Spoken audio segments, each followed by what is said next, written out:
3 days before my future was supposed to begin, my father smashed my laptop on the floor, and my sister laughed as if she'd just watched my life end. That laptop wasn't just metal and wires. It held 5 years of work, my senior thesis, and the only way out of the home that had spent years breaking me down. Most people would have screamed. Some would have given up. I didn't either. Instead, I rebuilt everything from memory in 72 sleepless hours, turning the wreckage they left me into the very thing that would set me free. This isn't just a story about revenge, it's about loyalty to yourself, the courage to keep going when the people closest to you want you to fail, and the truth that no one gets to write your ending but you. Stay with me until the end, because the final twist is not what you think. And if you believe in stories where the erased come back stronger than ever, hit subscribe to ErasedMe, because some endings are just the start of something greater. The kitchen smelled faintly of burnt toast and old beer, the kind of scent that clung to walls no matter how many times you opened the windows. Morning light leaked through the blinds in narrow stripes, landing across the peeling linoleum like prison bars. I sat at the wobbly kitchen table, laptop open, fingers hovering over the keys, pretending I couldn't hear the muffled argument from the living room. It was always the same, Dad grumbling about bills, Chloe whining about her car payment, and my name thrown in like a curse word. Harper's still here? 24 years old, no rent, just sponging off us, Dad muttered once, loud enough for me to hear. His voice carried the slow drawl of someone who liked to wound without raising it. I had 3 jobs, and still, it never counted. I worked the morning shift at the coffee shop, tutored freshmen in physics, and spent nights hunched over this very laptop, building my senior thesis. It wasn't just a paper, it was my ticket out. 3 days left until I'd present it, 3 days until I could finally breathe. But in this house, even hope felt dangerous. Chloe strolled into the kitchen, hair perfect despite sleeping till noon, sipping orange juice straight from the carton. She looked at me over the rim and smirked. "Don't work too hard, Harper. Wouldn't want you to get disappointed." I smiled tightly, hiding the knot in my stomach. I'd learned long ago that in this family, ambition was a threat, and I was public enemy number 1. For most people, a senior thesis is just another hurdle to cross. For me, it was the lifeline I'd been clinging to for years. 5 years of research, late-night sketches, and hundreds of simulations had built toward one goal: a low-cost prosthetic spinal column for patients in rural areas with no surgical access. If I could pull this off, it wouldn't just earn me my degree, it would open the door to research fellowships, job offers, a future far away from this suffocating apartment. 3 days. That was all I had left before the deadline. The design was nearly complete, each hinge and polymer choice memorized down to the decimal. My advisor, Dr. Naomi Ellis, had told me it could change lives. That sentence had replayed in my head more than any insult I'd ever heard here. I kept my laptop close, even when I slept. In this house, nothing stayed safe for long. Dad had a habit of borrowing my things and never returning them. Chloe once sold my calculator to a classmate for gas money. I'd learned to guard my work like a newborn. That afternoon, as I double-checked my structural stress calculations, I felt something almost foreign, calm. The numbers lined up, the prototype looked flawless, and for a rare moment, I let myself imagine packing my bags and walking out for good. But in my family, whenever things felt steady, it was only a matter of time before someone shook the ground beneath me. By the second day before my deadline, the air in the apartment had shifted. It wasn't just heavy, it was loaded, like the moment before a summer storm when you can smell the rain coming. Dad sat shirtless in his recliner, a half-empty beer balanced on his stomach, watching some reality show at full volume. He didn't look at me when he spoke, but his voice was aimed like a dart. "Walking around with your fancy words, thinking you're better than the rest of us. You can't invent your way out of family, Harper." Chloe laughed from the couch, scrolling on her phone. "Maybe she's building a robot spine so it can hold up her ego." She glanced at me with a smirk that made my skin itch. I tried to tune them out, focusing on the quiet click of my keyboard. But every sentence I typed felt like wading through tar. The resentment in the room was a living thing. It crept into my thoughts, curled around my neck. They didn't know the specifics of my project, but they understood one thing: it meant freedom. And freedom for me felt like abandonment to them. That night, lying in bed with my laptop tucked under my arm, I stared at the ceiling and told myself, 2 more days. Just hold on 2 more days. I came home from the late shift with aching wrists and the bitter taste of burnt espresso clinging to my tongue. The apartment was unusually dark, no TV glow, no clinking dishes, no music bleeding from Chloe's room. Just silence. A low, unnatural silence. The only light came from the living room, a single lamp casting long shadows. Chloe sat on the couch, one leg tucked under her, phone in hand. She didn't look up. Behind her stood Dad, arms crossed, something lying on the carpet between them. My laptop. Or what was left of it. The screen was split like a spiderweb, hinges twisted, the hard drive barely clinging to its shell. My knees buckled, and I dropped my bag without realizing it. "This house doesn't serve leeches," Dad said, his tone almost casual, like he was announcing the weather. "And leeches don't get futures."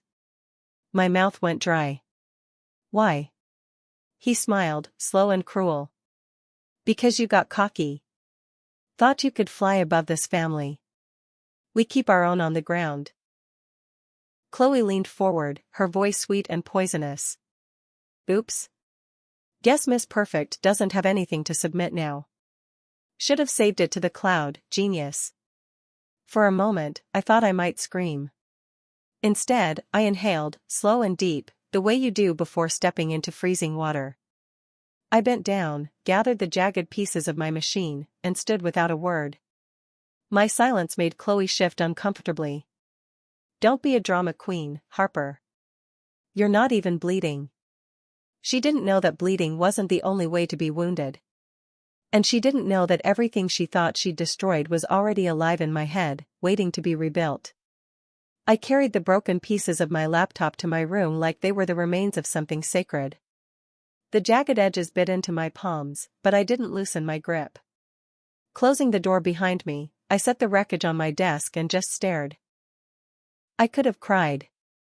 I could have screamed until my voice broke. But I'd learned that in this house, my pain was entertainment. Tears would be replayed in Chloe's stories, and my anger would only fuel Dad's satisfaction. So I gave them nothing.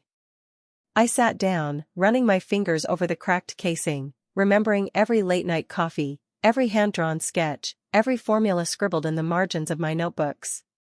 They hadn't erased my work, they'd just taken the vessel. And I still had the blueprint in my head. Every calculation, every step of the design process was etched into my memory from years of repetition. I whispered to myself, not yet. There would be a time to answer them. But first, I had to rebuild. When the first light of morning crept through my blinds, I stuffed my notebooks into my backpack, slid my phone into my pocket, and walked out without a word. I wasn't running away. I was walking toward the plan that would change everything. The university lab was still dark when I arrived, the kind of pre-dawn quiet where every sound feels like it echoes. My sneakers squeaked against the linoleum as I made my way down the long corridor to Dr. Ellis's office. She looked up from her desk, eyes landing on the bruise along my temple. "Oh my God, Harper. I just need lab access," I said, cutting her off before my voice could shake. "For the next 3 days." She hesitated, searching my face, then slid a keycard across the desk. 72 hours. That's all we've got. That was all I needed. I claimed a workstation in the corner, dumping my notebooks and whatever backup files I could salvage from the school's simulation server. The fragments weren't enough to finish the thesis outright, but they gave me a skeleton to build on. The rest would come from memory. The first day blurred into the second. My hands cramped from modeling spinal joints on the CAD software, my eyes burned from staring at polymer stress tests, and my back ached from hours hunched over the 3D printer. Coffee became water, adrenaline became oxygen. By the end of the second night, I'd upgraded sections I hadn't even planned to improve, reinforced hinge stability, adjusted curvature for better fit, recalculated the cost projections. Every time fatigue threatened to slow me, I pictured Dad's smirk, Chloe's mocking tone, the twisted wreck of my laptop on the floor. On the morning of the third day, I was running on nothing but willpower. My sweater smelled like burnt espresso and soldering fumes, and my fingers were trembling so hard I almost dropped the final prototype. But when I saved the last simulation file and hit submit, the screen confirmed it. My thesis was alive again, better than before. I leaned back in the chair, exhaling a laugh that was equal parts relief and defiance. They thought they'd buried me. All they'd done was teach me how to dig my way out. The presentation hall smelled faintly of polished wood and nervous sweat. Rows of faculty, medical researchers, and industry guests filled the seats, murmuring quietly as students took turns defending years of work. Most wore tailored suits and glossy shoes. I walked in wearing a black sweater with frayed cuffs and scuffed flats that had seen too many coffee shop shifts. When my name was called, Harper Lane, Biomedical Engineering, I stepped up to the podium, heart hammering so loud I thought the microphone might pick it up. I started with the basics, the lack of affordable spinal prosthetics in rural communities, the devastating impact of untreated spinal injuries. But as I moved to the technical details, polymer composition, adjustable hinge design, stress test results, something shifted. My voice steadied. My posture straightened. I wasn't reading notes anymore, I was speaking from the place where this project had lived long before it was on paper. When I reached the final slide, the room quieted. It was an image I'd drawn at 2 a.m. In the motel 3 nights ago, a stick-thin little girl in a hospital gown, standing tall in a mechanical brace. The caption read, "Because walking shouldn't be a privilege." Silence. Then applause, louder, longer than I'd dared imagine. When the dean announced the award for Best Senior Thesis, my name followed. My hand shook as I accepted the plaque, but my gaze stayed steady. I didn't think about Dad or Chloe in that moment.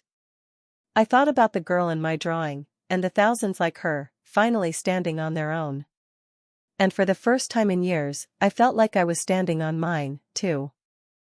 3 days after the defense, I walked back into the apartment for the first time.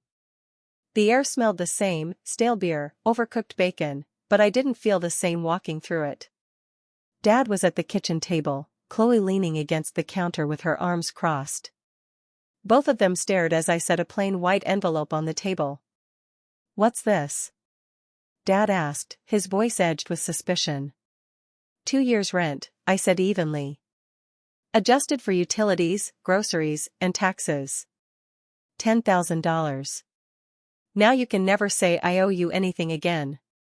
Chloe scoffed, but I didn't give her my eyes. I got a job offer, I continued. 6 figures. Full benefits. Across the country. Dad's face flushed red. "So you think you're too good for this family now?"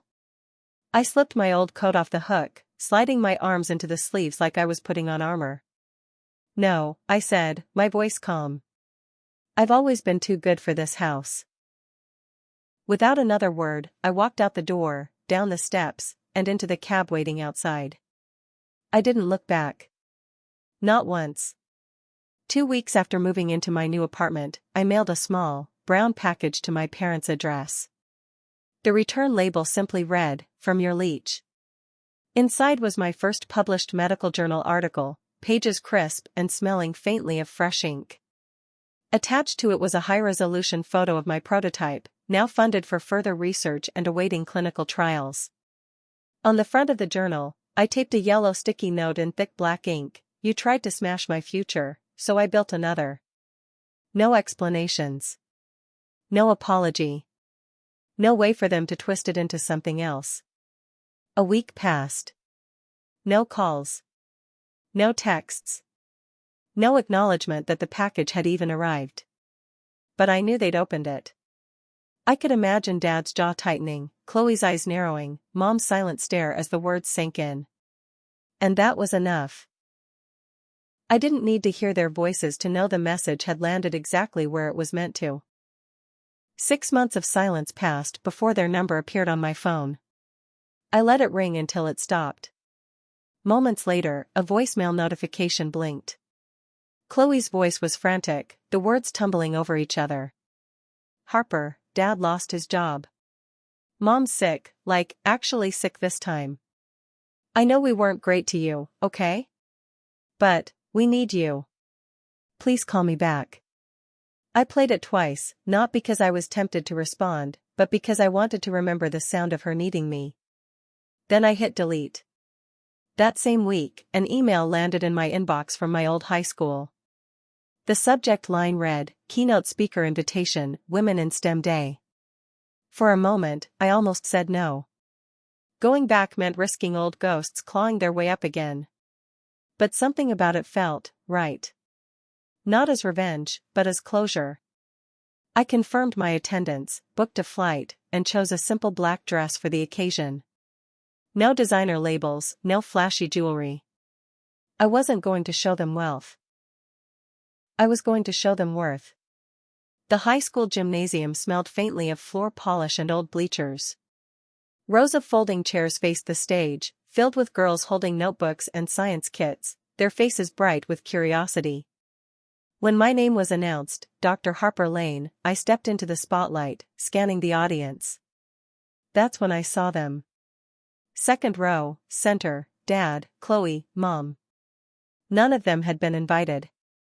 Mom looked older, her hair streaked with gray. Dad's shoulders slumped in a way I'd never seen.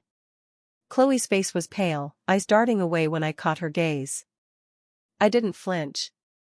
Good morning, I began. When I was 17, I was told I wasn't built for brilliance. That asking questions made me difficult, that wanting more made me ungrateful. What I wasn't told was that those things were my strength. I told the story, without names, of how my thesis had been destroyed and rebuilt in 72 hours. I spoke to the girls in the room, not the ghosts in the second row. When it was over, applause filled the gym. Outside, they were waiting by the parking lot. Harper, Mom started, can we talk? No, I said simply. I handed Dad a small flash drive. My new patent. Production starts next year. His hand shook as he took it. Chloe's voice cracked. I'm sorry. You became what I never could. I kept walking. That night, in my apartment, I lit a single candle. No anger. No gloating. Just peace. Because peace was the sharpest revenge of all. Some battles are fought in silence, and that silence can be louder than any scream. Harper's journey is a reminder that loyalty is not about staying where you are mistreated, but about honoring the truth of who you are and the future you deserve. Courage isn't always a grand gesture, it can be the quiet, relentless act of rebuilding what others tried to destroy. And truth is not just spoken, it is lived, proven in the choices you make when no one is watching. She could have let her family's cruelty define her, but she chose instead to define herself. In 72 hours, she rebuilt not only her thesis, but her confidence, her independence, and her life. The applause she earned wasn't just for a project, it was for refusing to let bitterness take root, for choosing purpose over revenge, and for standing in the light without needing to drag anyone else there with her. The moral lingers long after the story ends. You do not owe loyalty to those who betray you, but you owe everything to the truth you live by. Courage is found in moving forward, even when the people you leave behind call it abandonment. And sometimes, the most powerful form of justice is not to see them fall, but to rise so high that their shadows can no longer reach you.